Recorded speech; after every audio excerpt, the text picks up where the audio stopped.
Good afternoon. This is Jessie Cannon-Wallace with Mercedes-Benz of Atlanta Northeast, and by request, we are going to go for a test drive in the GLE450e. This is the hybrid electric GLE from Mercedes. So on this side, we have level 2 and 3 charging capability. This is about a 23 kilowatt battery, good for about 50 miles on full electric.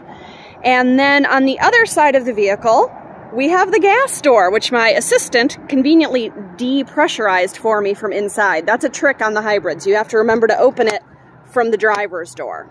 Okay? So, 2 fuel doors. But otherwise, this vehicle is very much a traditional GLE. You'll notice very few differences between this and the 350 or 450 gasoline version. But you can see right there the E for the hybrid.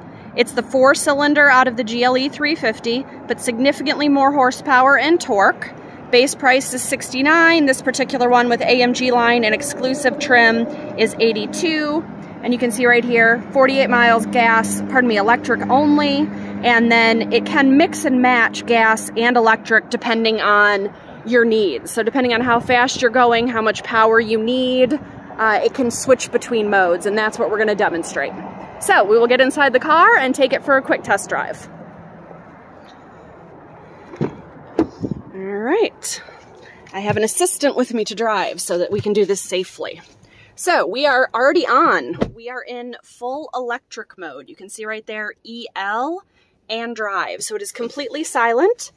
No RPMs. Buckling up. And we are ready to go. This is the Catalana interior with the piano lacquer flowing lines wood trim. You can see heated and ventilated seats, Burmester sound system, 3-position memory, driver and passenger, of course, and all the things you would expect from a regular GLE. The difference is that it can plug in. This car does come with Mercedes Me Charge, so you can connect one credit card to the Mercedes Me Charge card and use that at any charging station around the country. It does not come with free 2 years of charging like the full electrics do. This area is the same. Wireless charging, wireless Apple CarPlay and Android Auto. All of these buttons for the MBUX system are the same. And we're going to come to these dynamic drive modes momentarily once we start moving. All right. Another interesting thing here on the dash, we do have 2 fuel gauges. This one on the right shows my electric power at about 25 miles remaining, and the one on the left is a traditional gas gauge. So we are currently in full electric. You can see right now I have 0 RPMs. That's the biggest giveaway on how much electric versus gas I'm using. And the car makes the decision. So even though I'm in full electric mode, I've told the car essentially to prefer electric. But, for example, if we need to take off quickly at this light, see it switch the RPMs on? So now it's using gas power to get me the power that I asked for. All right, so our different drive dynamic modes. I'm going to switch that here. You can see hybrid mode. The car kind of makes decisions on when it's ideal to use gas versus electric. Battery hold means, hey, I'm going to be doing some aggressive driving or I'm driving on the highway. Let's hold and save that battery power for when I'm driving somewhere that I can use it. You can do off-road mode, which we won't need right now. And then electric mode, again, prefers electric when possible. And sport and individual allows you to choose components that you prefer. So hybrid engine mode, sport suspension, etc. You can mix and match. But if you're not thinking about which mode you're in, this drives like a normal GLE. It is not different. In fact, if I didn't know which one it was, I might not be able to tell you. If I didn't have the hint from the gauge cluster there, if I didn't see the EL drive mode, it just feels like a normal GLE. Smooth, quiet, and we're back in full electric, so no engine noise. This does have the 24 updates, so it is the new MBUX system with the 0 layer. You can scroll using the touchpad, the touch screen, or the steering wheel touch buttons.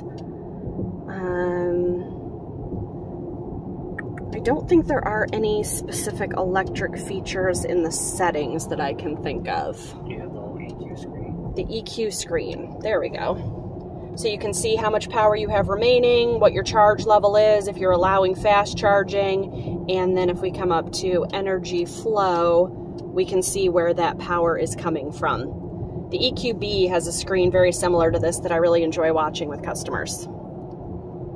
So you can see when power is going back into the battery versus power coming out of the battery.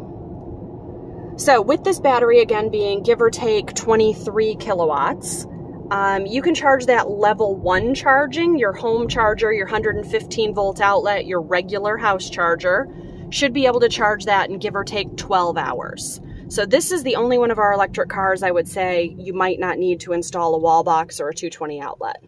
If you install a 220 outlet in your home, that's level 2 charging, you should be able to charge this battery in 3 hours. So say you drive carpool in the morning, come in, plug it in, you can pick up the kids from school still just using electric power, even if it's longer than a 30-mile commute.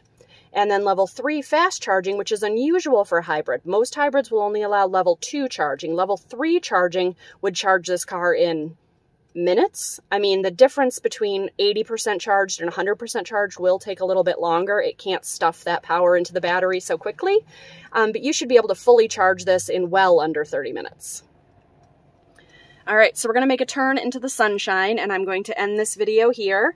Please let me know if there is any other hybrid content you want to see. Much of what I said would also apply to the S580e, the hybrid S-Class. And none of this will apply to the EQ models, the EQS, the EQE, and the EQB. Totally different beast, all right? Thanks for watching. Again, this is Jessie with Mercedes-Benz of Atlanta Northeast. Please do subscribe.